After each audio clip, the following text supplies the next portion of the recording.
मुझे तो शीतल की बड़ी फिक्र रहती है। उसका ध्यान तो बस घर के बाहर दोस्तों के साथ घूमने फिरने में ही रहता है। उसे कुछ बोलो तो एक नहीं सुनती।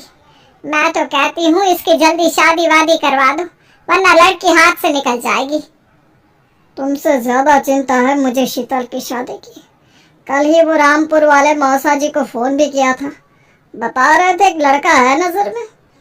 उनका अपना घर है और लड़का भी अच्छा है। अरे तो फिर बस बात चलाओ ना, एक बार देखे तो सही लड़का और घर बार कैसा है। कौन सी लड़की की बात चल रही है यहाँ? तुम्हारी शादी की बात चल रही है बेटी। अब तुम्हारी शादी की उम्र हो रही है तो लड़का तो देखना पड़ेगा ना। उफ़ो, मुझे अभी नहीं करनी शादी वादी। ये तो मेरे खेलने कूदने के दिन है। बहुत खेल कूद ली तुम। अब घर के काम धाम सीखने की कोशिश करो, समझी? ससुराल जाकर हमारी नाक मत कटवा देना। सब्जी काटनी तो आती नहीं इसको, तो नाक ही कटवाएगी। अरे मैं इसे शादी तक अच्छे से सब सिखा दूंगी। आप तो बस उस लड़के से इसकी शादी के बाद चलवाओ। कुछ दिनों बाद कुणाल और उसकी माँ शीतल को देखने घर आते हैं। कुणाल दिखने में बड़ा ही स्मार्ट होता है। शीतल तो उसे देखती रह जाती है। देखो जी, हमारी कोई डिमांड तो है नहीं, बस हम चाहते हैं कि लड़की घरेलू हो, घर के सारे कामकाज संभाल ले। अब आपके परिवार में तो बस 3 ही लोग हैं, पर हमारा तो खूब भरा पूरा परिवार है। बाकी हमें लड़की के घूमने फिरने दोस्तों से मिलने से कोई दिक्कत नहीं है। घर का काम करने के बाद जो चाहे सो करे। अरे वाह, ये तो इतने बढ़िया लोग हैं।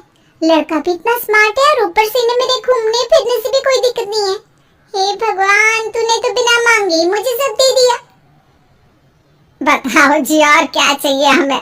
हमारी तरफ से तो रिश्ता पक्का है जी। बस फिर तो हंसी खुशी शीतल और कुणाल की शादी हो जाती है। शीतल मन ही मन बड़ी खुश होती है और उसी खुशी के साथ वो अपने ससुराल में कदम रखती है।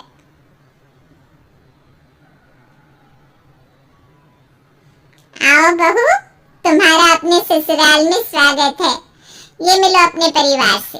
ये तुम्हारे ससुर जी, तुम्हारी ननद सुनीता और गीता, सुनीता के पति राजेश और उनके 2 बच्चे राजू और चिंटू। ये ना हमारे साथ यहीं रहते हैं।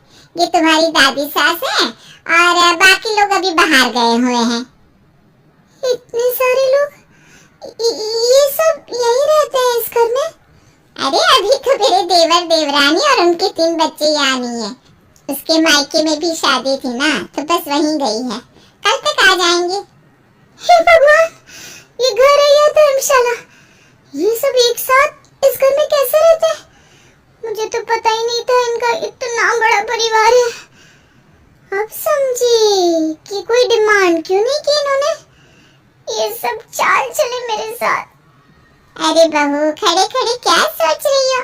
चलो अपने कमरे में जाकर आराम करो। जी माँ जी।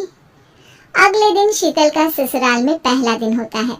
शीतल रसोई में जाकर सबके लिए खीर बनाने लगती है। तभी उसकी ननद सुनीता आती है। अरे वाह भाभी, आज क्या बना रही हो? बस दीदी, आज वो पहली रसोई है ना, तो खीर बना रही थी। अरे भाभी, ये खीर भी रहने दो। घर में 4 लोगों को शुगर है और कुछ लोग मिठाई नहीं खाते। आप ना सीधा खाना ही बना दो। क्या फर्क पड़ता है मीठा बने या नमकीन, बस बहू के हाथ की पहली रसोई होनी चाहिए ना। जी दीदी, तो फिर मैं खाना ही बना देती हूँ। आप बता दो खाने में क्या बनेगा? बस सिंपल सी कोई सब्जी बना दो, जैसे आलू गोभी या आलू मटर, और उसके साथ रोटियां सेक दो।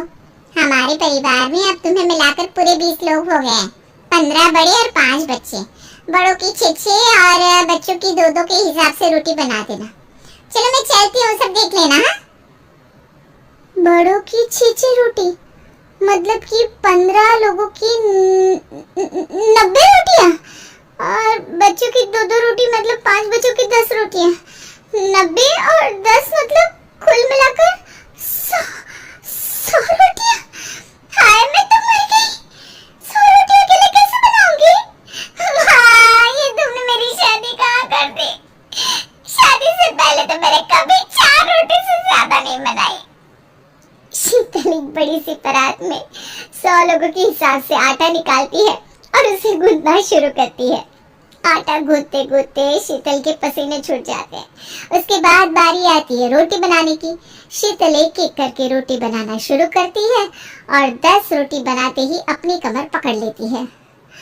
हाय मैं मर गई, मेरी कमर टूट गई खड़े खड़े, और ऊपर से इतनी गर्मी। मैं 100 रोटियां कैसे बनाऊंगी?